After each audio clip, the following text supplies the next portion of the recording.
ವೃಷಭ ರಾಶಿ. ವೃಷಭ ರಾಶಿಯವರಿಗೆ ಈ ವರ್ಷ ಆದಾಯ 2, ವ್ಯಯ 8, ಆರೋಗ್ಯ 6, ಅನಾರೋಗ್ಯ 4, ರಾಜಪೂಜಾ 5, ರಾಜಕೋಪ 5, ಸುಖ 6, ದುಃಖ 3. ವೃಷಭ ರಾಶಿಯವರಿಗೆ ರಾಜಕೀಯ ವ್ಯವಹಾರಗಳಿಗೆ ಸಂಬಂಧಿಸಿದ ಪ್ರಯತ್ನಗಳಲ್ಲಿ ಯಶಸ್ಸು ಇರುತ್ತದೆ. ಧಾರ್ಮಿಕ ಮತ್ತು ಆಧ್ಯಾತ್ಮಿಕ ಚಟುವಟಿಕೆಗಳತ್ತ ನಿಮ್ಮ ಒಲವು ಹೆಚ್ಚಾಗುತ್ತದೆ ಮತ್ತು ನೀವು ಮಾನಸಿಕವಾಗಿ ತುಂಬ ಆರೋಗ್ಯವಾಗಿರುತ್ತೀರಿ.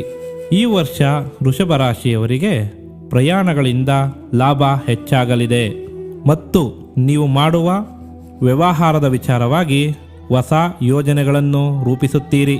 ಆದರೆ ಅದರಿಂದ ತರಾತುರಿಯಲ್ಲಿ ಯಾವುದೇ ನಿರ್ಧಾರ ತೆಗೆದುಕೊಳ್ಳಬೇಡಿ.